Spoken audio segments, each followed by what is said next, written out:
नमस्कार, आप देख रहे हैं भारत 24, साथ में आपके शिखा ठाकुर। बुलेटिन की शुरुआत इस वक्त की बड़ी खबर के साथ। दिल्ली के ओखला फेज 2 में निर्माणाधीन इमारत गिर गई है। मलबे में इस वक्त 13 लोग निकाले गए हैं। 4 लोग गंभीर रूप से घायल बताए जा रहे हैं, जिन्हें फिलहाल अस्पताल में भर्ती करवाया गया है। देश की राजधानी दिल्ली से एक बड़ी जानकारी। ओखला फेज 2 में निर्माणाधीन इमारत गिर गई है।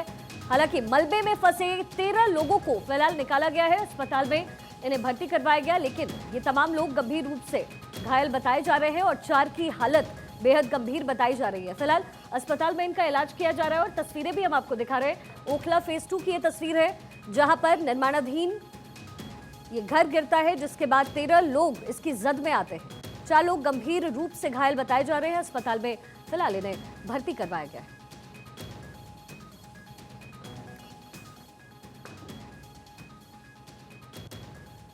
और चलिए बात अब पहाड़ों की कर ले। हिमाचल प्रदेश इन दिनों तबाही की जद में है। कुल्लू में एक साथ 7 इमारतें ताश के पत्तों की तरह गिर पड़ी। इमारतों के गिरते ही चीख और पुकार मच गई। दरअसल देवभूमि बेहिसाब आपदा इस वक्त झेल रही है। अगर सिर्फ मंगलवार और बुधवार की ही बात करें तो 11 लोगों की अब तक मौत हो चुकी है, जबकि पूरे प्रदेश में 800 से ज्यादा सड़कें इस वक्त बंद है। एक रिपोर्ट हमने तैयार की है, देखनी चाहिए आपको।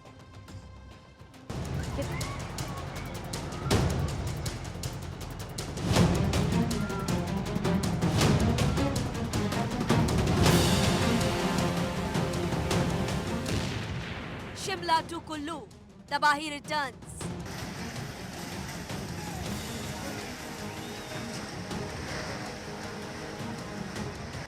कुल्लू में बिल्डिंग ध्वस्त, कुदरत के आगे पस्त।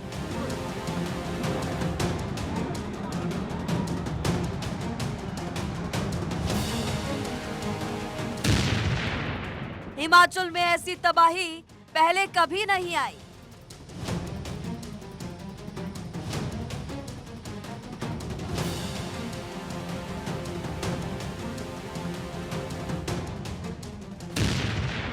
एक साथ गिरी इमारतें, छाया गुबार।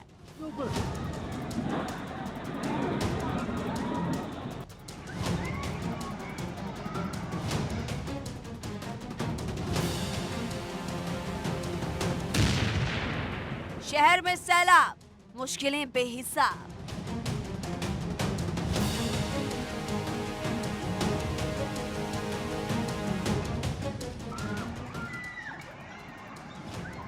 ऐसी तबाही, ऐसा सैलाब, ऐसा जल प्रहार हिमाचल प्रदेश ने आज तक कभी नहीं देखा था। ऐसी तबाही से आज तक वास्ता नहीं पड़ा था, लेकिन आज हिमाचल का हर जिला सहमा हुआ है, डरा हुआ है। आपदा ऐसी कि लोगों की रूह कांप रही है।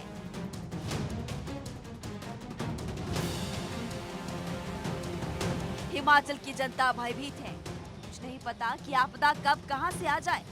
हिमाचल के कुल्लू में नए बस स्टैंड के पास 7 से ज्यादा इमारतें भरभरा कर गिर गई। प्रशासन ने कुछ दिन पहले यहां पर घर खाली करवाए थे। हिमाचल प्रदेश पर संकट बढ़ता ही जा रहा है। विकास के नाम पर यहां विनाश लीला जारी है। ये 3 तस्वीरें आप देखिए, कुल्लू, मंडी और शिमला की। कुल्लू हो, मंडी हो या शिमला, हिमाचल के ज्यादातर जिलों में जल प्रलय देखने को मिल रही है। बुधवार को शिमला में 18 गाड़ियां मलबे में दबी, तो वहीं शहर में एक दिन में 250 से ज्यादा पेड़ गिर गए। हिमाचल प्रदेश में बीते 72 घंटे से बारिश हो रही है। बुधवार को प्रदेश में बारिश और लैंडस्लाइड के चलते 11 लोगों की मौत हो गई थी। गुरुवार के लिए भी मौसम विभाग ने भारी बारिश का ऑरेंज अलर्ट जारी किया है। सड़क, मकान, दुकान, अस्पताल, हर जगह पानी ही पानी है। अगर हिमाचल में इस मानसून से तबाही की बात की जाए तो मानसून में अब तक 341 लोगों की मौत हो गई। अब तक लापता लोग 6 हैं। मंगलवार, बुधवार को 11 लोगों की मौत हुई। सड़कें कितनी बंद, आप ये भी समझिए, 800। कई जिलों में भारी बारिश का अलर्ट जारी किया है। हिमाचल में मची इस तबाही के बीच शासन प्रशासन ने पर्यटकों से फिलहाल न आने की अपील की है। साथ ही राहत और बचाव का काम भी तेजी के साथ जारी है।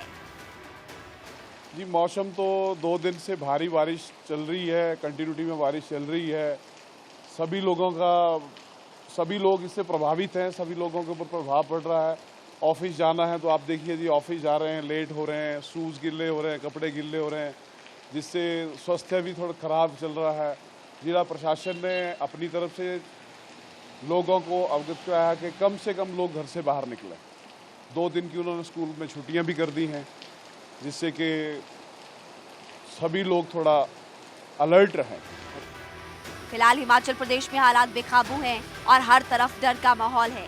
लोग हर पल दहशत के साए में हैं। बारिश देवभूमि कहर बनकर गिर रही है। Bureau report, Bharat 24।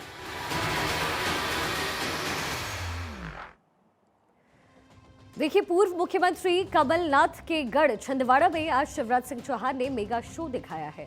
Road show भी किया और हनुमान लोक में पूजा अर्चना भी की। दरअसल हिंदुत्व की पिच पर बैटिंग करने को बेताब कमलनाथ के लिए शिवराज ने आज पॉर्कर फेंका है, यॉर्कर फेंका और पूरी कोशिश की कि गढ़ में ही कमलनाथ की घेराबंदी पूरी तरीके से की जाए। क्यों हुआ है ये सब, आपको समझाने की कोशिश करते हैं।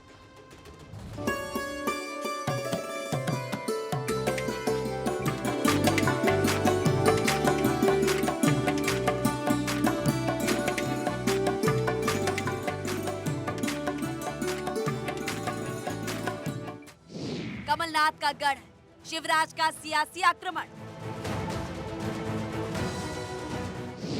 5वें जिले का ऐलान, महासमर में बनेगा काम।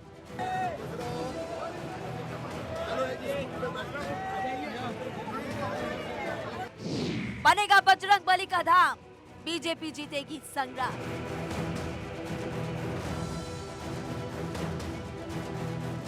सियासत में नेताओं का हर गुण में माहिर होना बेहद जरूरी होता है। कभी गाने सुनाने पड़ते हैं, तो कभी भजन गाने पड़ते हैं, तो कभी ताल से ताल मिलानी होती है।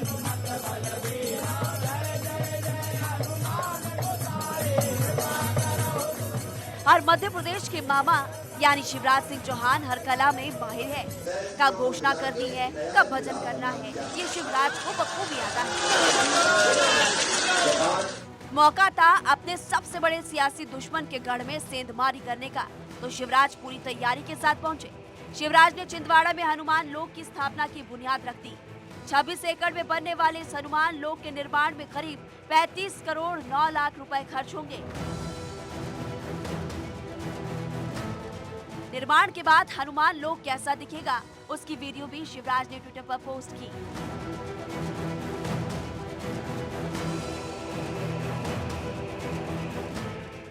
हनुमान लोक में पूजा अर्चना करके शिवराज ने निर्माण कार्यों का शुभ आरंभ किया। हाल ही में बागेश्वर सरकार के मंच पर नजर आए कमलनाथ नकुलनाथ के हिंदुत्व का काट निकालने की कोशिश की।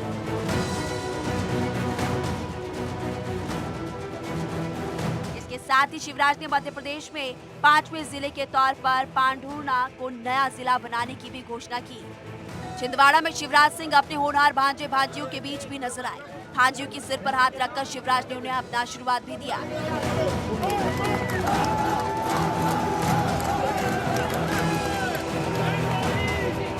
अब आपको हनुमान लोक की खासियत के बारे में बता देते हैं और ये भी बता देते हैं कि यहाँ निर्माण कैसे होगा। जाम सांवली में 26 एकड़ में बनेगा श्री हनुमान लोक। पहले चरण में 35 करोड़ 9 लाख रुपए की लागत से निर्माण कार्य। प्रवेश द्वार मराठावाड़ा वास्तुकला से प्रेरित है। भव्य प्रवेश द्वार में भगवान के विराट रूप की छवि दिखेगी। चिरंजीवी पथ मुख्य प्रवेश द्वार से प्रथम प्रांगण तक 500 मीटर लंबा। प्रथम प्रांगण हनुमान जी के बाल स्वरूप का चित्रण। द्वितीय प्रांगण में 62,000 वर्ग फीट क्षेत्र में हनुमान जी के भक्ति स्वरूप का चित्रण। मुक्ताकाश मंच 12,000 वर्ग फुट क्षेत्र में ओपन एयर थिएटर। परिसर में बनेगा आयुर्वेदिक चिकित्सालय। मंदिर के पास बहने वाली नदी तट का सौंदर्यीकरण किया जाएगा। 37,000 वर्ग फुट में कम्युनिटी सेंटर, जन सुविधाएं, ट्रस्ट ऑफिस होगा। प्रसाद पूजन सामग्री के लिए 120 दुकानें और फूड कोर्ट भी होने वाला है और 400 कार 400 बाइक के लिए भी पार्किंग बनाई जाएगी। राम टेकरी पर्व की परिक्रमा के लिए संजीवनी पथ का विकास होगा। अष्ट सिद्धि केंद्र एवं संस्कृत विद्यालय भी बनेगा। योगशाला, प्रवचन हॉल एवं ओपन एयर थिएटर का निर्माण होगा। उधर जाम नदी पर घाट का निर्माण होगा। अपने छिंदवाड़ा दौरे में सीएम शिवराज सिंह चौहान ने 4 किलोमीटर लंबा जनदर्शन रोड शो भी किया और छिंदवाड़ा के लोगों से उनका आशीर्वाद भी मांगा।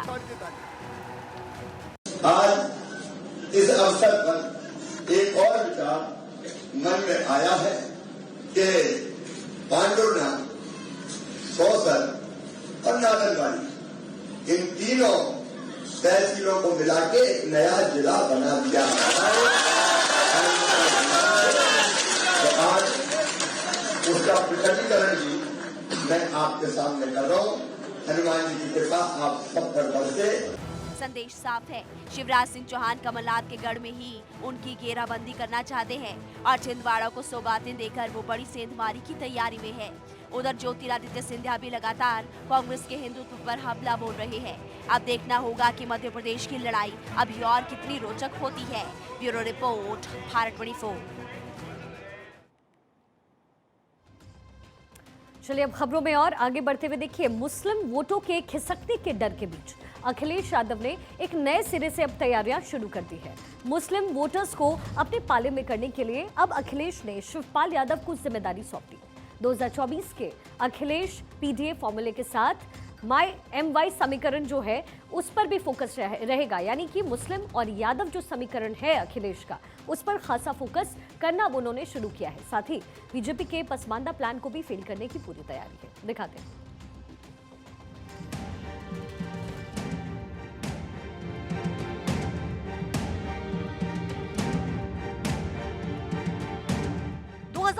का चुनाव जैसे जैसे नजदीक आ रहा है, अखिलेश यादव को डर लगने लगा है और अखिलेश का ये डर लखनऊ में अल्पसंख्यक सभा की बैठक में छलक गया।